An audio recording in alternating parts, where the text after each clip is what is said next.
오늘 여러분과 함께 말씀 나눌 제목은 복음과 영접입니다. 벌써 사도행전 28장의 부분입니다. 사도행전이 28장까지 있습니다. 그러니 오늘은 이제 사도행전이 마무리 단계로 접어들고 있습니다.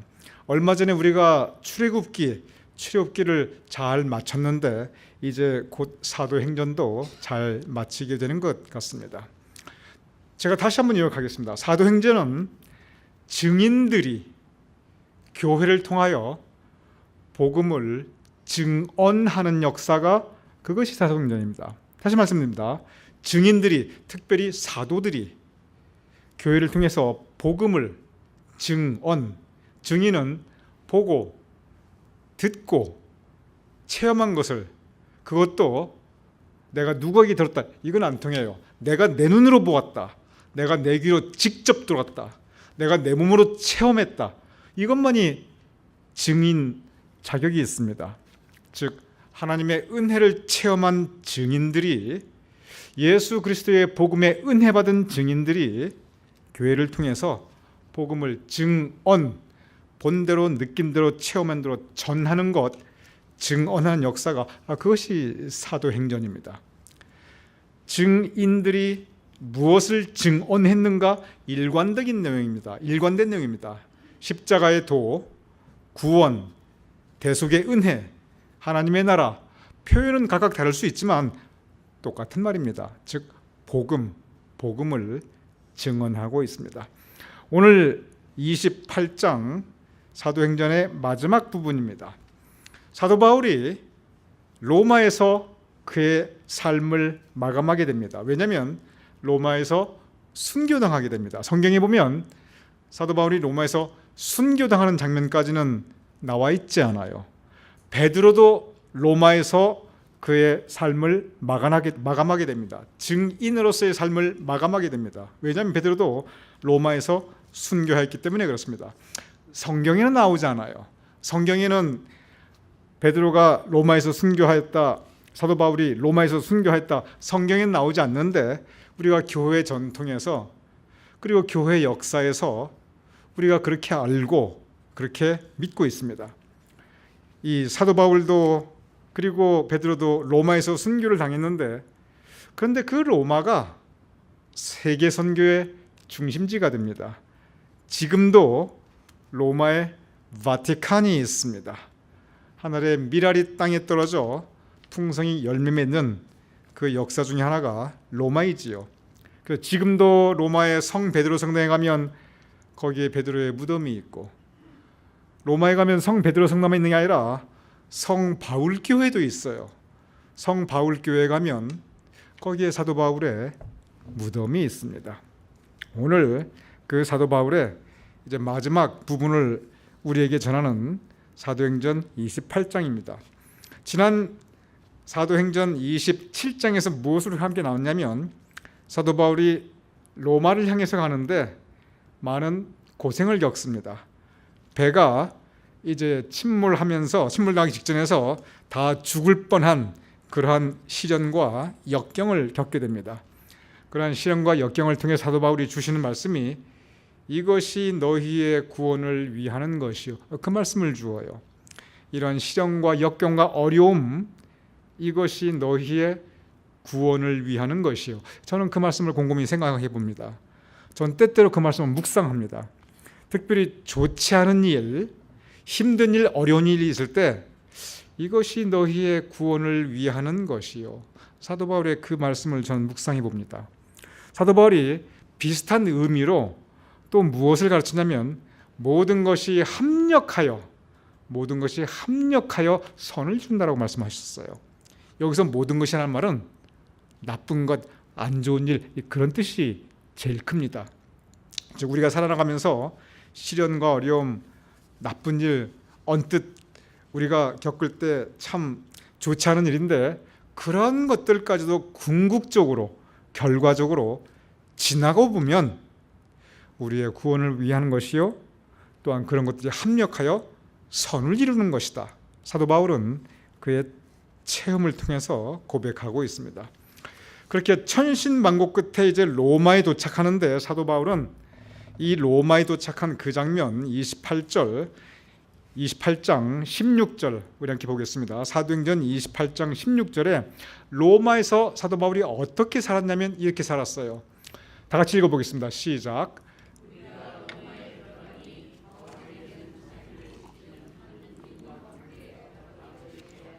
감사합니다. 여기서 잠깐 설명이 필요합니다. 로마에 갔습니다. 그런데 바울에게는 바울을 지키는 군인과 함께 따로 있게 허락하더이다. 저게 이제 나중에 뒷부분에 23절에 가면은 제가 여러분께 또 설명을 드리겠습니다만, 사도 바울이 로마에서 2년을 살았어요. 그 2년이라는 기록도 뒤에 나옵니다. 여러분과 함께 읽어볼 거예요. 그런데 그 2년 동안 어떻게 살았냐면, 그 기록을 보면은 사도행전 28장에도 나오고 다른 곳에 나와요. 쇠사슬에 묶여 있었다고 그렇게 기록이 되어 있는데, 쇠사슬에 묶여 있어서 그 족쇄라고 그러는데 발에 차는 쇠사슬이죠. 그런데 어떻게 있었냐면은 집에 가택연금을 당해 있었습니다. 즉 자유롭게 사람을 만날 수 있는데 오는 사람은 자유롭게 만날 수 있어요. 그런데 사도 바울이 바깥으로는 못 나가요. 왜냐? 군인이 저렇게 지키고 있으니까. 자유를 제한을 받습니다. 찾아오는 사람은 괜찮아요. 내가 갈 수가 없어요. 도망갈 수 없도록 족쇄를 취해놨습니다. 그래서 쇠사슬에 묶였다라는 표현을 사도 바울이 여러 번 합니다. 이거 강대상에서 좋은 말씀은 아닌데, 오늘날에 이 전자 발찌라는 게 있고, 그리고 이 감옥에 집어넣지는 않는데 그 집에 있는데 어디 일정 그 구간을 벗어나지 못하도록 그 전자 발찌에서 신호를 보내가지고 그걸 지나가면은 이렇게 법무부에서 경찰서에서 알게 하는 그런 장치가 한국에도 있고 미국에도 있고 지금 아주 보편화되어 있습니다. 바로 그런 것과 똑같아요. 그 원리가 똑같아요. 전자 발찌가 아니라 족쇄, 발에 쇠사슬을 걸어놓고, 그리고 어디 먼 데를 못 가도록 그 집에만 있도록 그렇게 있는 상태입니다. 나중에 이제 읽어보시면 알겠지만 셋방살이했어요. 셋방이라는 이 셋집이라는 표현도 나옵니다. 그러면 이렇게 사도 바울이 2년 동안 집에서 가택연금을 당했는데, 그런데 그것을 가택연금인데 감옥에 있는 것과 똑같아서 종종 사도 바울이 내가 옥중에 있으나 이 표현을 써요. 이 옥중에 있다는 것은 실제로 감옥에 갇혔던 그런 기간이 있기도 하지만 많은 경우 바로 이 가택연금 이것도 옥중에 있다고 사도 바울이 표현하게 됩니다. 그럼 사도 바울이 이렇게 가택연금 이것도 어찌 보면 옥중에 있는 건데 뭘 했는가? 사도행전 28장 20절 사도 바울이 이것을 했습니다. 우리 같이 읽어보죠. 시작.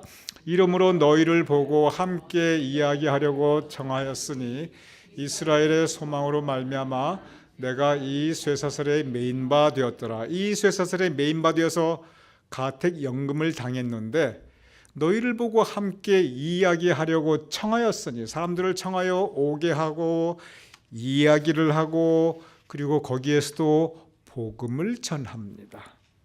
그리고 거기에서 옥중서신이라고 하는 에베소서, 빌립보서, 골로새서, 빌레몬서 이 세 개의 책을 남깁니다. 특별히 빌립보서에 보면 너무 아름다워요.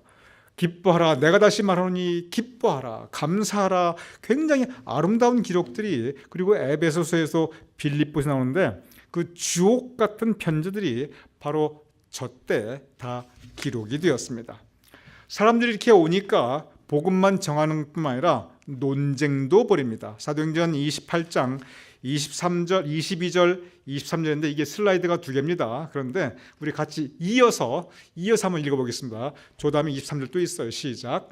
이에 우리가 너의 사상이 어떠한가 듣고자 하니 이 파에 대해서는 어디서든지 반대를 받는 줄 알기 때문이라 하더라. 그들이 날짜를 정하고 그가 유숙하는 집에 많이 오니 바울이 아침부터 저녁까지 강론하여 하나님의 나라를 증언하고 모세의 율법과 선지자의 말을 가지고 예수에 대하여 권하느라. 그 23절을 그대로 좀 띄워주세요. 여기 보면은 그들이 날짜를 정하고 반대하는 사람도 오고, 그리고 들으러 오는 사람도 옵니다. 마음이 닫혀 있는 사람도 오고 마음이 열려오는 사람도 옵니다. 각양각색의 사람들이 바울에게 찾아옵니다. 바울은 못 나가요. 쇠사슬에 묶인 몸이에요. 가택 연금당했어요. 옥에 있어요. 그것도 감옥이라면 감옥입니다. 그래서 아침부터 저녁까지 뭐 했냐면 하나님의 나라를 증언하고 그리고 예수에 대해서 권하더라. 복음을 전파하고 있습니다. 여기에 보면은 아까 22절에 봐도 나오지만 반대하는 사람도 있습니다. 제가 여러분과 오늘 깊이 묵상하고자 하는 부분이 바로 이제 그 다음 부분입니다. 지금 복음을 증거하고 있습니다. 증인된 사도 바울이 복음을 증언하고 있는데 그에 대한 사람들의 반응이 두 가지로 나뉩니다. 이것이 그때나 지금이나 똑같습니다. 어떤 반응이 나오냐면 보도록 하겠습니다. 사도행전 28장 24절입니다. 시작 읽어보지요. 그 말을 믿는 사람도 있고 믿지 아니하는 사람도 있어. 저 부분이 중요한 부분입니다. 증인 중에 증인입니다. 사도 바울입니다. 그리고 복음을 전합니다. 얼마나 제대로 전했겠습니까? 사도 바울이 누구입니까? 아주 체험이라고 한다면, 영적 체험이라고 한다면 사도 바울만한 분이 없어요. 사도 바울이 스스로 말했어요. 체험, 성령 체험, 나는 삼층천까지 갔다 왔다. 그런 말씀을 해요. 성경 공부, 내가 공부에 관한 내가 가말리알 문화에서 내가 배웠다. 내 출신, 난 유대인 중에 유대인이다. 법적으로 나 로마 시민이다. 다시 말하면 증인 중에 사도 바울만한 증인이 없어요. 체험으로 보나 공부한 걸로 보나 출신으로 보나 그 사도 바울이 하나님의 말씀을 증언하는데 그 말 복음입니다. 저건 누가? 사도 바울이. 그런데 믿는 사람도 있고 믿지 아니하는 사람도 있어. 여기서 여러분 이 말씀 한번 우리 곰곰이 생각해 보죠. 저 말씀은 복음이 전파되었을 때 믿는 사람, 믿지 아니하는 사람 두 굽으로 나눕니다. 그러면 우리가 생각할 때 나는 믿는가? 나는 믿지 아니하는가? 저 사람은 믿는가? 저 사람은 믿지 아니하는가? 이렇게 우리가 두 그룹으로 나누게 됩니다. 그런데 우리가 한 가지 명심해야 될 게 뭐냐면 믿는 사람과 믿지 아니하는 사람과 그 중간 그룹이 있습니다.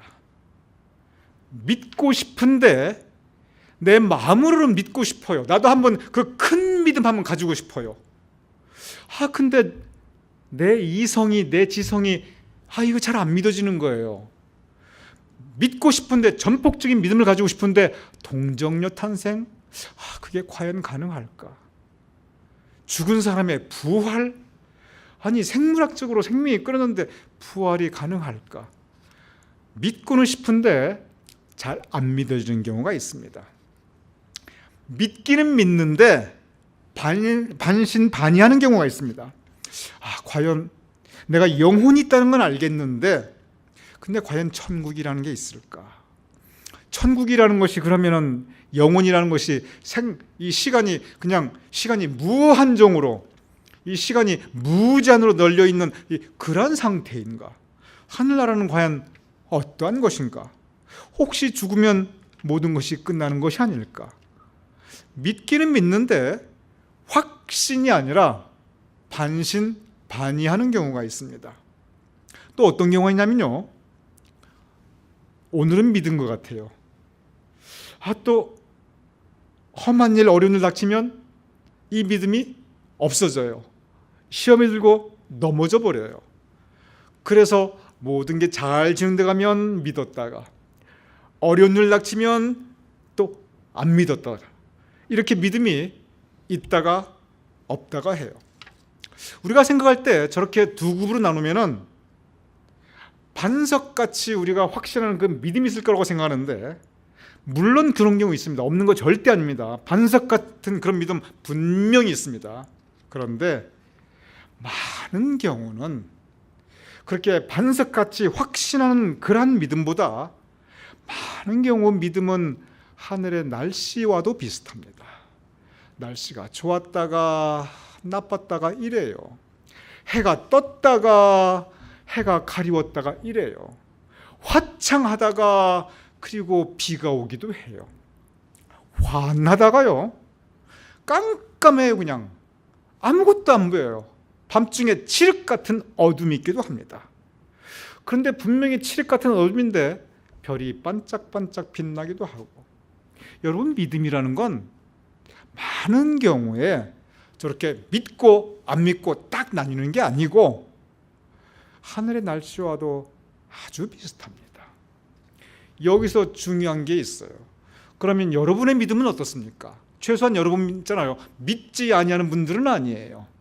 왜냐하면 믿지 않으냐는 분들이 여기에 왜 와 있겠습니까? 이 추운 날, 이 늦은 시간에. 분명히 믿으시는 분들이에요. 근데 여러분 가슴 속에 나는 반석 같은 확신이 있다.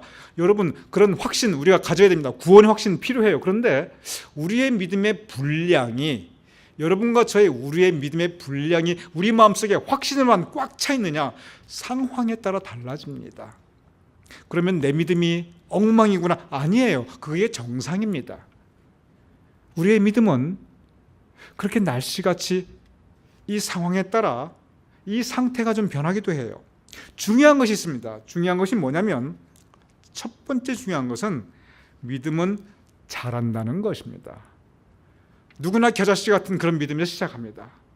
그런데 그것이 성장을 해요. 어느 때 주로 성장하냐면 어려움 겪을 때 성장합니다. 낙심할 때, 칠흑 같은 어둠이 있을 때 믿음이 떠나는 것 같지요? 그렇지 않아요. 오히려 그 시간이 지나서 보면 바로 그때 믿음이 더 자라 있습니다. 광야를 지날 때 우리가 방황합니다. 영적으로 방황합니다. 그런데 그 광야길 끝나고 뒤돌아보면 그때 내 믿음이 자라 있습니다. 사망의 음침한 골짜기를 지날 때 내 믿음 없어 보여요. 시험에 빠집니다. 하나님이 계신가 안 계신가. 그런데 지나고 보면 그때 하나님, 내 믿음이 자라 있습니다. 왜 그러냐면 우리가 어려울 때 의지하기 때문에 그래요. 어려울 때 하나님밖에 의지할 데가 없습니다. 의지하는 그 과정을 통해서 우리의 믿음이 자라게 됩니다.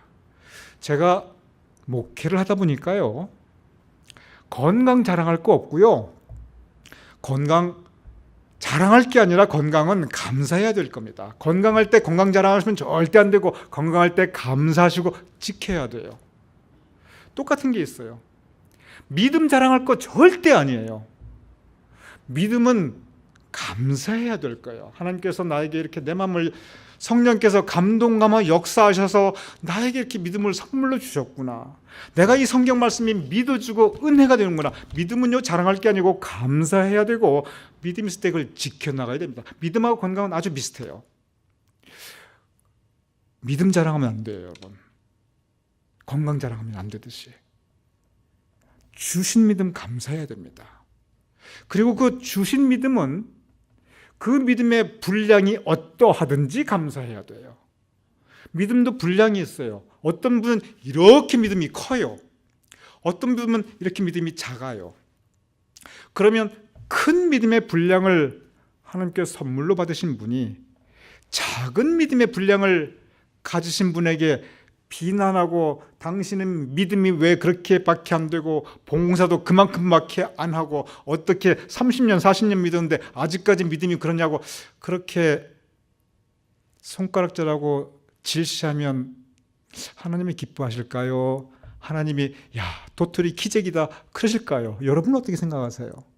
여러분, 믿음 자랑할 거 없습니다. 우리가 다 부족한 사람들이에요. 믿음은 믿는 사람과 안 믿는 사람과 이렇게 이분법적으로 나뉘어지는 것이 아니고 그 중간지대에 걸쳐져 있는 것이 우리의 모습이에요. 꼭 우리가 명심하실 것은 내 믿음의 상태가 어떠하든지 믿음의 줄을 절대 놓치지 않는 겁니다. 그게 중요해요. 믿음의 줄을 한 번 놓쳐버리면 정말 나락에 빠질 때가 있어요. 믿음을 붙잡고 있어야 돼요. 우리가 기도줄이라고 그러는데 기도줄뿐만 아니라 믿음의 줄도 있습니다. 어떤 상황이든지 믿음의 줄을 우리가 붙잡고 있으면 하나님께서 우리를 지켜주십니다. 여러분과 저 이렇게 함께 이 자리에 나와 있는 것, 주님께서 우리에게 믿음을 주셨기 때문에 그렇습니다. 믿음도 선물입니다. 성령께서 우리 마음속에 감동 감화 역사하실 때 우리의 마음 성령께 의지하며 순종해 나갈 때 하나님께서 우리에게 은혜로 주시는 선물 믿음입니다. 그러니 우리의 믿음의 분량이 어떠하든지 감사해야 됩니다. 그리고 거기서 그치려고 하지 마시고 우리의 믿음 성장해야 됩니다. 그래서 사도 바울은 믿음은 장성한 분량에 이르기까지 그 표현을 썼어요.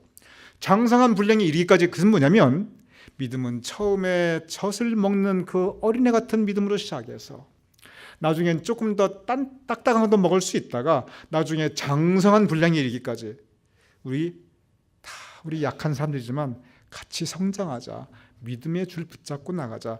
사도 바울은 바로 그것을 가르쳤습니다. 사도행전 28장 사도 바울이 가택 영금 옥중에서 복음을 증거할 때 믿는 사람과 믿지 않는 사람 나뉘어집니다. 여기 중요한 것은 영접하는 마음입니다. 마음을 열고 영접할 때 여러분 마음문 열고 영접한다 한꺼번에 확실하게 장성한 분량의 믿음이 확 들어오냐? 그렇지 않아요, 여러분. 물론 그럴 수도 있겠죠. 한순간에 변할 수도 있겠죠. 그러나 많은 경우는 우리가 마음을 열었을 때 거기에 복음의 씨가 떨어지고 그 씨가 싹을 트고 그리고 자라면서 성령께서 우리에게 영적인 물을 주시고 우리가 은혜 체험을 통해서 우리가 믿음을 자라게 되는 것입니다. 우리 모두 여러분 이미 다 영접하신 분들입니다. 그 영접하신 분으로서 요한복음 1장 12절에 바로 사도 바울이 예수님께서 이 말씀을 주셨습니다. 죄송합니다. 제가 한 가지 있는데 그 이어서 사도행전 28장 30절에서 31절 아까 여러분께 말씀드렸던 그 부분입니다. 같이 읽어보죠. 시작. 사울이 온 이태를 자기 셋집에 머물면서 자기에게 오는 사람을 다 영접하고 하나님의 나라를 전파하며 주 예수 그리스도에 관한 모든 것을 담대하게 거침없이 가르치더라. 이태, 이 두 해를 자기 셋집, 저기에서 가택연금, 결국은 저기 셋집이라는 게 옥입니다. 옥에 갇혀 있으면서 족쇄, 쇠사슬에 묶인 몸입니다. 사도 바울이 모든 사람을 다 영접해서 복음을 증거하였는데 모든 사람이 다 주님을 영접하였느냐? 그렇지는 않았어요. 그래서 예수님께서 요한복음 1장 12절 예수님께서 오심에 대해서 이렇게 성경이 증거하고 있습니다. 오늘의 마지막 성경 본문입니다. 우리 함께 우리 영접하는 사람의 마음으로 함께 읽어보죠. 시작. 영접하는 자 곧 그 이름을 믿는 자들에게는 하나님의 자녀가 되는 권세를 주셨으니 영접하는 자 여러분과 저 우리 영접한 사람들입니다. 곧 그 이름을 믿는 자들에게는 여러분 여기 보면 믿는 자들에게 그랬어요. 이건 우리에게 커다란 위로입니다. 전폭적으로 믿는 자들에게 장성한 분량의 그렇지 않아요. 겨자씨만한 믿음도 믿음입니다. 희미한 믿음도 믿음이에요. 참 그 표현이 제가 때때로 쓰는 표현이지만 반딧불처럼 깜빡깜빡하는 믿음도 믿음입니다. 연약한 믿음도 믿음이고요. 성경에서 제일 많이 표현되는 믿음이 뭐냐면 너희 믿음이 작은 자들아. 작은 믿음도 믿음이에요. 어쩌면 여러분과 저의 믿음의 상태입니다. 하지만 실망하지 마시기 바랍니다. 그 믿음 위에 하나님께서 복 내려주시고 우리가 그 믿음 붙잡고 살아갈 때 성령께서 우리에게 역사하셔서 우리의 믿음이 자랄 수 있습니다. 여러분의 믿음도 자라고 저의 믿음도 자라서 하나님의 자녀가 되는 권세를 받을 수 있는 저와 여러분이 될 수 있기를 주님의 이름으로 축원합니다.